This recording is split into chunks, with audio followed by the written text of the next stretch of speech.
ভগবান শ্রী রামকৃষ্ণদেব ১৮৮৬ সালের পয়লা জানুয়ারি কল্পতরু হয়েছিলেন। তাঁর অনুগামীদের মতে সেই দিন তাঁর স্পর্শে প্রত্যেকের মধ্যে অদ্ভুত কিছু আধ্যাত্মিক অনুভূতি হয়েছিল। সেই থেকে ভক্তি এবং নিষ্ঠা সহকারে সেই উৎসব আজও পালিত হয়ে আসছে।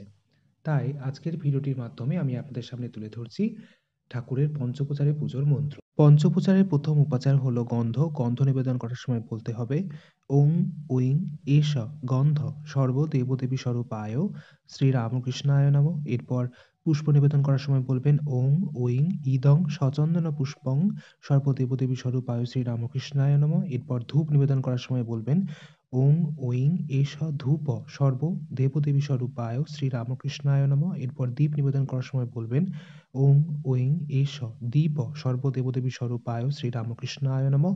এরপর নৈবেদ্য নিবেদন করার সময় বলবেন ওং ঐং ইদং স্ব উপকরণ